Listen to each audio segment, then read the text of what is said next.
Assalamualaikum warahmatullahi wabarakatuh. Gimana kabar sobat semua? Semoga selalu diberi kesehatan baik jasmani maupun rohani oleh Allah Subhanahu wa taala.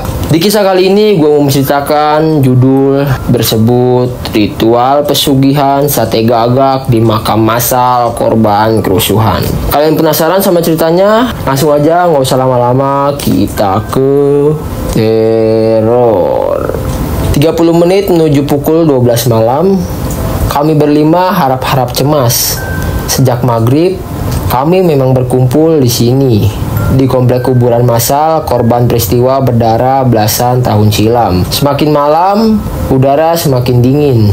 Sementara suara serangga, burung hantu, dan hewan-hewan malam semakin riuh. Pohon-pohon yang mengelilingi kumpulan nisan tanpa nama ini bergoyang pelan tertiup angin, membuat suasana malam ini terasa semakin meresahkan. Malam ini, tepat di malam Jumat, kami berlima nekat melakukan ritual terlarang. Berdagang kepada makhluk halus, terdengar sinting dan tak masuk akal. Tapi kemiskinan akan membuat manusia bisa berbuat apa saja demi bertahan hidup. Pesugihan sate gagak adalah jalan pintas yang kami pilih untuk menjadi kaya raya. Ritual ini sengaja kami pilih karena paling minim resiko, tak perlu tumbal, mantra, atau hal yang menyimpang lainnya. Setidaknya itulah yang disampaikan Datuk sewaktu kami bertandang ke rumahnya seminggu lalu, jauh di pedalaman hutan di hulu sungai Kaltingan. Tak perlu tumbal, tak perlu mantra, tidak juga sesaji. Yang kalian perlukan hanyalah nyali. Ya, nyali yang sangat besar untuk bertatap muka langsung dengan makhluk halus yang mengerikan. Nyali yang lebih besar dari 7 gunung sekalipun. Paham? Racau Datuk dengan mata melotot, sementara mulutnya tak berhenti mengunyah sirih. Waktu itu kami berlima hanya menunduk lalu mengangguk-ngangguk. Tidak seorang pun di antara kami yang berani menatap wajah nenek tua itu. Terlalu ngeri. Ingat, ritual ini harus dilakukan tepat di malam Jumat, persis saat pergantian hari. Harus dilakukan perempatan jalan setapak yang sunyi saat makhluk-makhluk mengerikan itu datang. Jangan sekali-kali menyebut nama Tuhan atau kalian celaka. Bila ada salah seorang dari kalian berbuat culas, maka segala upaya kalian akan sia-sia. Satu lagi, apapun yang terjadi, jangan lagi datang kemari. Camkan itu. Mata Datuk melotot, menatap kami satu persatu. Dilihatnya kami hanya diam menunduk. Nenek tua itu meludah ke samping. Datuk kemudian melangkah tertati ke dalam pondoknya yang berada jauh dari rumah penduduk. Diapit hutan belantara, waktu itu kami hanya bisa melongo di halaman pondok reotnya, menyaksikan nenek tua itu membanting pintu karena tak suka kedatangan kami. Lantaran sudah terlalu bosan hidup di pemukiman kumuh di sudut kota yang kotor. Tanpa pikir panjang, kami mencari tempat paling angker sesuai petunjuk Datuk. Komplek kuburan massal sengaja kami pilih karena konon tempat ini banyak jiwa-jiwa bergentayangan. Yang harus kami lakukan hanyalah membakar sate gagak tepat di perempatan jalan setapak yang sunyi.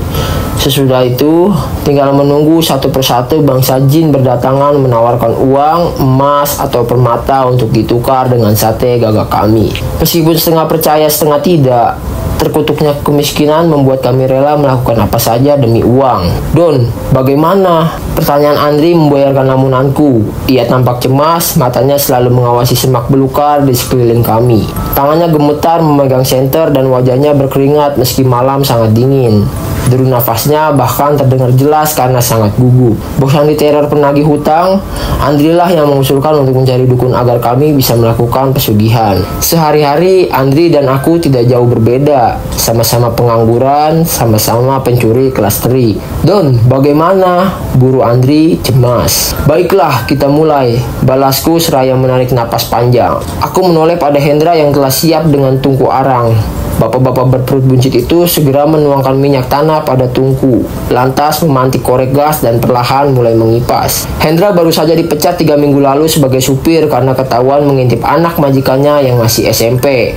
Beruntung ia tidak dilaporkan ke polisi. Andri yang sedari tadi cemas bergegas membantu Hendra menyusun 10 tusuk sate gagak untuk dibakar. Sate disusun rapi di atas arang yang membara tanpa bumbu dan kecap. Seorang lagi yang baru keluar dari penjara, Desmond, Imron sibuk dengan lanjung untuk mengumpulkan harta goib yang asal-usulnya tidak jelas. Tas panggul terbuat dari anyaman rotan itu ia tutup kain putih sesuai arahan dari datuk waktu itu. 10 menit menuju pukul 12 malam, kami semakin cemas. Detik demi detik berlalu terasa sangat lama. Tatkala aroma daging terbakar menyeruak, aku mendadak gugup. Napasku mulai tidak teratur dan degup jantung semakin deg-degan. Sekali lagi kusorotkan senter ke sekitar, menyoroti kumpulan nisan tanpa nama dan semak belukar. Di samping, Imran yang bertubuh jangkung tiba-tiba berdiri dengan menghunus mandau.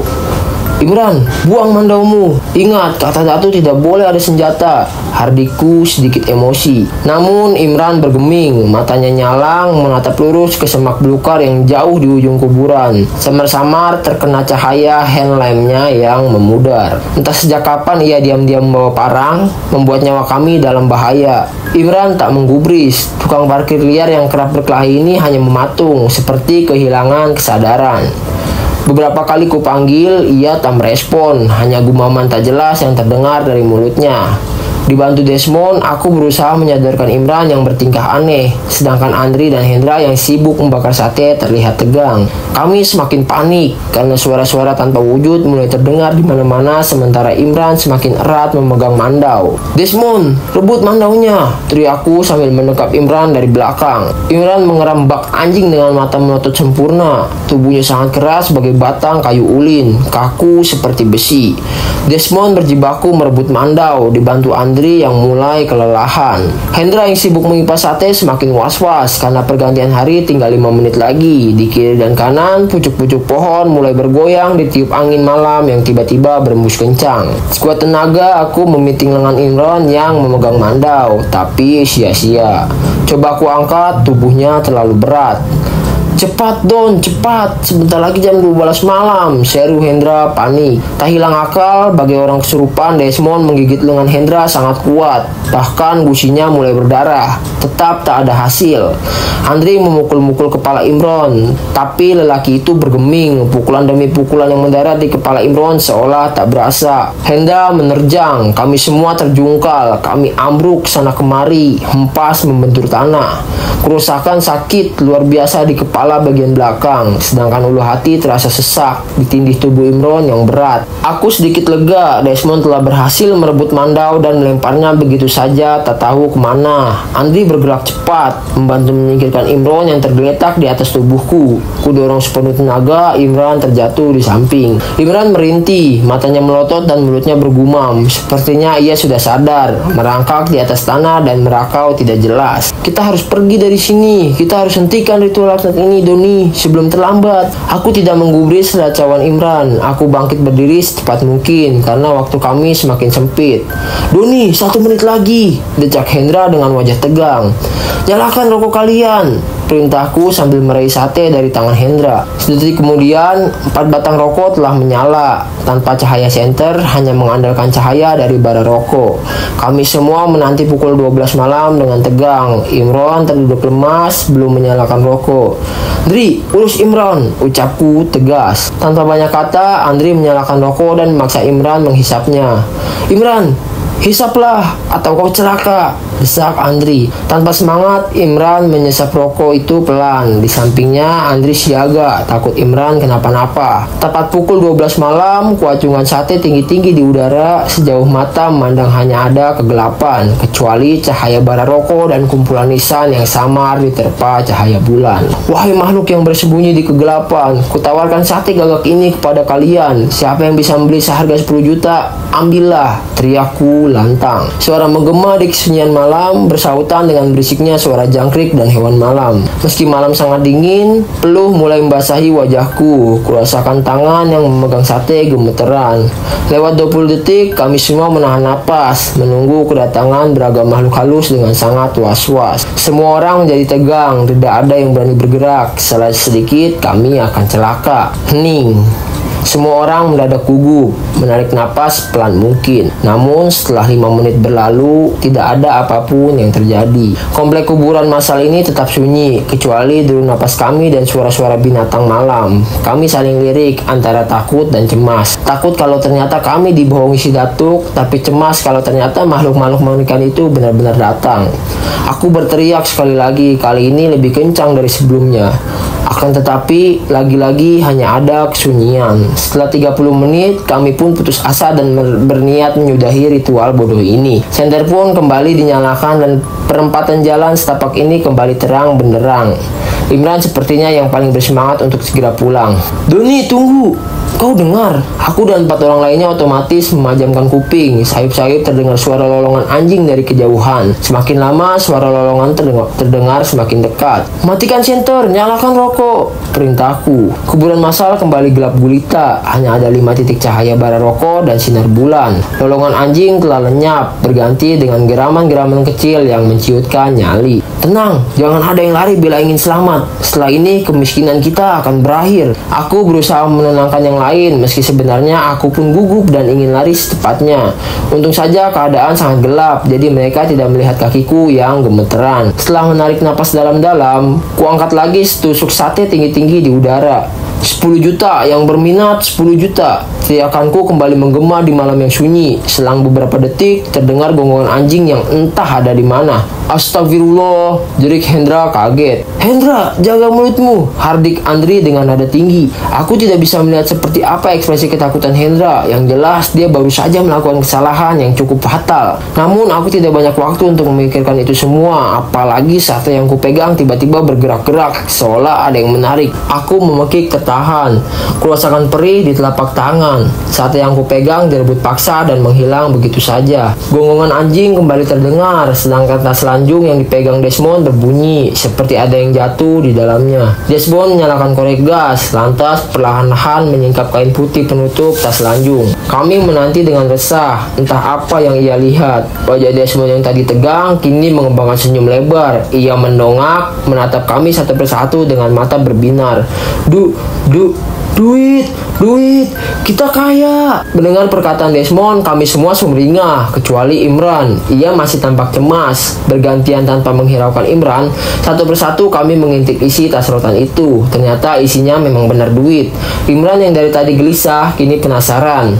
Setelah ikut mengintip, keresahannya sekejap hilang berganti gelak tawa yang menggelegar. Memang, duit mampu mengubah isi hati manusia dalam sekejap. Malam itu, ketakutan kami telah hilang, tertutup akan rakusnya harta. Kuburan massal yang sunyi dan angker telah menjadi riuh penuh gelak tawa. Kami tidak peduli dari mana harta itu berasal, yang penting bisa menjadi kaya. "Kita lanjutkan ritualnya, masih ada 9 sate tersisa," ujarku. Semua mengangguk setuju. "Don, mintalah lebih banyak lagi, 100 juta atau 1 miliar sekalian," desak Imran penuh semangat. "Kata Datu, jangan terlalu serakah, sewajarnya saja, atau nyawa kita yang jadi tebusan," sahutku dingin. Setelah 5 batang rokok menyala, aku kembali mengangkat setusuk sate di udara. Kali ini harga yang kuminta lebih mahal, 100 juta. Anjing menyala kencang, sateku laris manis. Dalam hitungan menit, sate gagak kami telah ludes. Hanya tersisa 1 tusuk terakhir. Harta yang terkumpul juga sudah tak terhitung jumlahnya. Ada duit, emas, dan permata. Sekarang tinggal bagian terakhir, bagian pengunci ritual kita malam ini, tuturku. Penuh percaya diri, Desmond, Hendra, kumpulkan semua harta, masukkan ke dalam tas. Yang lain bersiaplah, setelah ini kita harus berlari kencang, sangat kencang. Desmond dan Hendra bergerak cepat, penuh semangat dengan mengandalkan cahaya dari korek gas. Duit, emas, berlian, dan beragam perhiasan dibungkus menggunakan kain putih penutup lanjung. Kemudian dimasukkan ke dalam tas panggul yang cukup besar. Andri, pencuri yang paling cepat, berlari, ditunjuk sebagai pembawa tas. Jarak kami menuju jalan raya tempat motor parkir cukup lumayan, sekitar 300 meter. Bila tak ada halangan, kami akan sampai ke sana kurang dari 5 menit. Aku mengatur napas, berusaha tidak gugup. Deru napas dari 4 orang lainnya terdengar jelas, menandakan mereka juga sama gugupnya denganku. Ritual terakhir adalah penentu apakah kami akan berhasil menjadi kaya raya atau mati dalam dan menjadi budak setan. Baiklah, begitu kusuruh nyalakan senter, larilah sekencangnya. Apapun yang terjadi, teruslah berlari dan jangan sekali-kali menoleh. Ingat, anak istri menunggu di rumah, jadi jangan ada kesalahan. Sekarang nyalakan rokok kalian. Usai berkata-kata, aku memutar badan dengan perasaan tak tenang. Kuacungkan sate terakhir ke udara lalu berteriak lantang. Sate terakhir, tanpa harga, ambillah sesuka kalian, wahai makhluk halus penghuni alam bawah. Kulempar sekuatnya sate itu jauh ke seberang kuburan massal yang penuh belukar. Dalam sekejap, area kuburan massal telah ramai dengan berbagai suara mereka yang menciutkan nyali. Kami lantas terbirit menuju jalan raya, berlari sekuat tenaga menyusur jalan setapak yang penuh rumputan. 5 cahaya senter saling beradu cepat untuk jadi paling depan, bergerak-gerak penuh ketakutan. Di belakang, suara geraman binatang liar seperti mengikuti, mengendap-endap di balik pekat malam. Di kiri dan kanan, semak belukar bergoyang-goyang, menimbulkan bunyi kemeresek yang membuat jantung terasa akan pecah. Aku terjungkal, berguling-guling di atas tanah.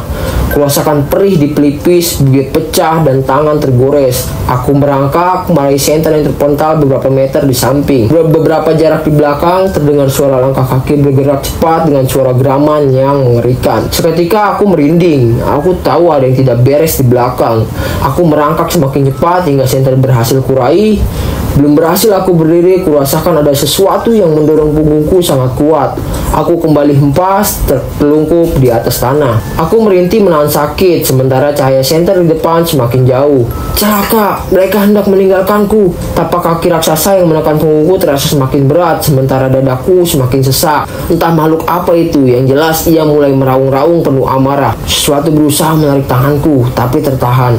Doni, cepat, cepat, teriak Hendra panik. Sekuat tenaga aku raih tangannya, aku banting ke kiri hingga tubuhnya terjungkal. Berhasil, aku terbebas. Aku segera bangkit, meraih senter dan berlari sekencang-kencangnya. Di belakang, jeri kesakitan Hendra menggema, menelusup di antara ranting-ranting pohon, bersahutan dengan riuhnya suara-suara binatang malam. Aku berlari dan terus berlari hingga ujung jalan setapak mulai terlihat jelas. Aku benar-benar menarik napas lega ketika kakiku akhirnya menapak di atas jalan aspal. 3 wajah yang pucat menatapku cemas. Di mana Hendra? Tanya Desmond. Aku hanya menggeleng tanpa sanggup bicara sepatah kata pun. Mereka sepertinya mengerti apa yang telah terjadi. Hendra tidak selamat. Selama beberapa detik, aku masih terguncang. Tubuhku gemeteran dan detak jantungku masih deg-degan. Aku mengatur napas, berusaha menghilangkan gugup yang membekapku. Andri, sini kan tasnya. Besok saat orang-orang sedang sholat Jumat, kita bongkar bersama tas itu. Ucapku dengan nafas yang masih tersengal. Dini hari itu, dengan 3 buah sepeda motor, kami kembali ke kota. Melintasi jalan Trans Kalimantan menuju pemukiman kumuh yang menjijikan dari komplek kuburan massal. Lolongan kesakitan Hendra sayup-sayup terdengar. Jeritnya getir menyayat hati. Kesakitan merintih-rintih hingga akhirnya tak terdengar lagi. Pukul 10 pagi, aku yang masih terlelap dikagetkan dengan guncangan di pundak. Dengan mata masih mengantuk, kulihat istri berusaha membangunkanku. Wajahnya tampak cemas, seolah baru saja melihat hantu. Bang, bangun bang, ada bininya Hendra. Ia mencari suaminya. Katanya ia akan lapor polisi kalau abang tidak bangun. Aku tersentak, kantukku langsung hilang. Dengan gusar aku beranjak dari kamar dan melangkah ke depan, hanya mengenakan sarung dan tanpa baju. Di depan pintu, seorang wanita gendut berdasar lusuh menyambutku dengan wajah merengut. Aku tersenyum sinis. Bisa-bisanya orang miskin bertubuh gendut. Mana lakiku? Sentaknya dengan mata melotot. Hei Enor, aku tidak mengurus suamimu. Coba kau cari di warung kopi di Jalan Lingkar sana. Mungkin saja ia masih mengeong dengan gadis muda di situ. Kau tahu kan, pelayan warungnya gadis-gadis seksi, pembangkit birahi para supir truk sawit. Hei Doni, jangan mengada-ngada. Ia bilang semalam ikut kamu untuk mencuri di sekolah SD di tengah kota. Sekarang di mana lakiku? Atau ku lapor polisi? Sudah ku bilang, aku tak tahu. Kalau ingin lapor, lapor saja. Aku tak peduli di mana lakimu. Balasku tak kalah emosi. Wanita itu mengeluh, lalu beranjak pergi. Ku banting pintu sekerasnya supaya ia tahu bahwa aku sedang marah. Dasar maling, kirang kau, teriaknya dari kejauhan. Pukul 11.30, aku, Andri, dan Imron berkumpul di ruang tengah rumahku. Tas panggul berisi harta tergeletak di hadapan, siap dibagi rata. Sementara pintu depan kami tutup rapat. Namun sudah lebih dari 30 menit, Desmond belum juga datang. Di jalanan, kaum laki-laki mengenakan peci dan sarung bergerombol menuju masjid untuk sholat Jumat. Don, buka saja sekarang. Kelamaan nunggu Desmond, usul Imron tak sabar. Aku tidak peduli Desmond mau hadir atau tidak untuk mengambil jatahnya. Tapi kata Datu, harta tak jelas asal-usulnya ini harus dibuka sewaktu khotib sedang berkhotbah. berkhotbah. Kalau tidak, yang kita dapatkan tidak lebih dari daun kering, batu, dan kayu. Dengan terpaksa Imran menurut perkataanku. Anak gadisku yang duduk di bangku SMP tiba-tiba datang merengek minta duit untuk membeli buku. Duit terus, muak, bilang sama gurumu, jangan seringan beli buku. Mendengar bentakan, putriku tertunduk dengan mata berkaca-kaca, tapi aku tak menggubris. Istriku yang sedari tadi di dapur datang bawa anak gadisku menjauh. Hei Doni, jadi ayah kau harus bertanggung jawab. Bagaimana dia bisa jadi pintar jika buku saja tidak punya? Timpal istriku dengan nada tinggi. Iya, nanti ku carikan duitnya, sahutku. Kedua orang temanku hanya menanggapi santai pertengkaran kecil itu. Sepertinya hal serupa juga lumrah di rumah tangga mereka, rumah tangga orang-orang kere. Sedang beberapa saat, suara khotib yang sedang berkhotbah terdengar dari pengeras suara masjid. Kami bertiga pun sumringah, tak sabar membuka isi tas tanpa menunggu kehadiran Desmond yang entah di mana. Waktu isi tas dibuka, kami semua terperangah. Tidak ada duit, emas, atau permata. Semua harta yang kami kumpulkan tadi malam telah berubah menjadi daun kering, kunyit, dan kerikil. Sialan, ada yang berbuat culas. Aku memaki sejadinya. Sumpah serapah dan kata-kata kotor berhamburan dari mulutku. Wajahku memerah, gigi bergemurutuk, dan tinjuku terkepal erat. Darahku semakin mendidih waktu Imron menuduhku berbuat culas. Doni, jangan berlaga. Pasti kau yang menilak sebagian duit itu, sehingga harta itu berubah jadi sampah. Aku tak gentar, ku balas tatapan bengisnya dengan sorot mata lebih bengis lagi. Aku sudah siap berkelahi hingga remuk. Untung saja Andri bergegas menghalangi. Sudah, percuma berkelahi. Pelakunya Desmond. Kalau bukan dia, siapa lagi? Suara Andri langsung menyadarkan kami. Tanpa pikir panjang, kami bertiga bergegas pergi ke rumah Desmond, menyusuri gang-gang sempit yang kumuh. Kami tidak menghiraukan orang-orang yang sedang beribadah sholat Jumat. Sesampainya di ujung gang, berapa langkah dari rumah Desmond yang sempit, kami bertiga terbengong. Tetangga Desmond tampak bergelombong, membuat gang sempit ini menjadi sesak.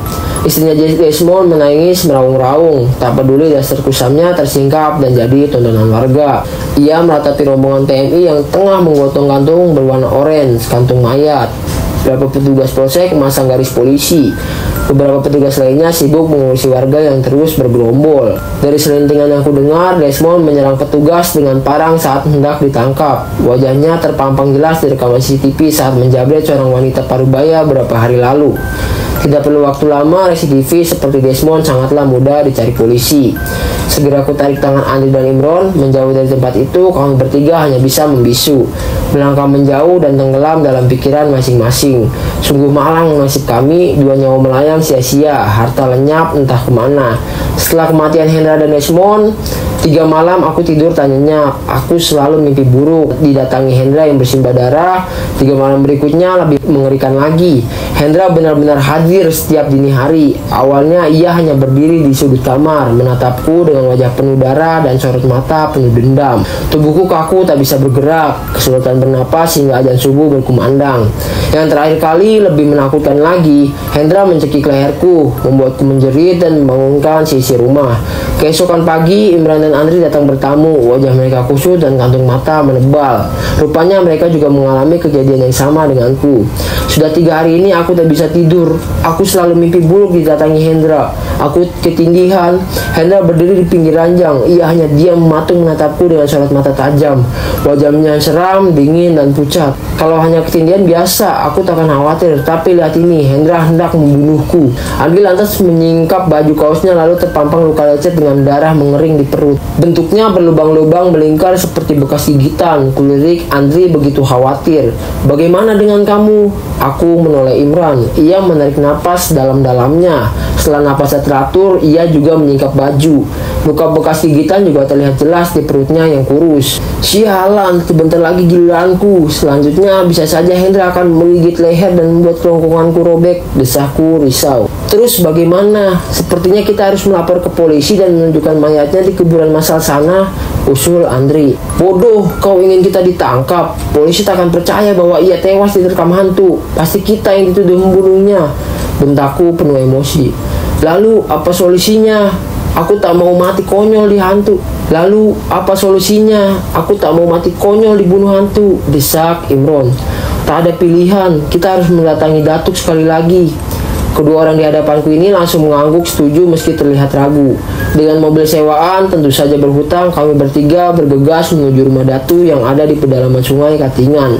Setelah menempuh perjalanan 3 jam, kami tiba di sebuah kampung yang sangat terpencil. Perjalanan menuju kampung ini sangat melelahkan, harus menempuh jalan tanah liat, melewati perkebunan sawit serta hutan belantara yang tak terjamah. Jauh di ujung kampung, akhirnya kami tiba di sebuah pondok kayu berada di pinggir jalan antar desa. Begitu melihat kami mendekat, seorang nenek tua yang sedang memikul kayu bakar langsung memaki. Kayu yang ia panggul langsung dihempaskan begitu saja di atas tanah. Mata munu kalian, kirang, untuk apa lagi datang kemari? Heh, kalian hanya membawa kematian. Umur kalian sisa 33 hari lagi. Setelah itu kalian akan mati, ucap si nenek seraya menunjuk wajah kami bergantian. Kami tersentak, saling lirik. Selama ini apa yang ia sampaikan tidak ada yang dusta. Ketakutan segera menyelimuti kami bertiga. Apalagi bayang-bayang Hendra yang terus menghantui kian hari kian nyata. Maaf Datu, kami perlu bantuan, ujarku pelan berusaha sopan. Aku tidak peduli, sudah kubilang jangan culas, sekarang tanggung sendiri akibatnya.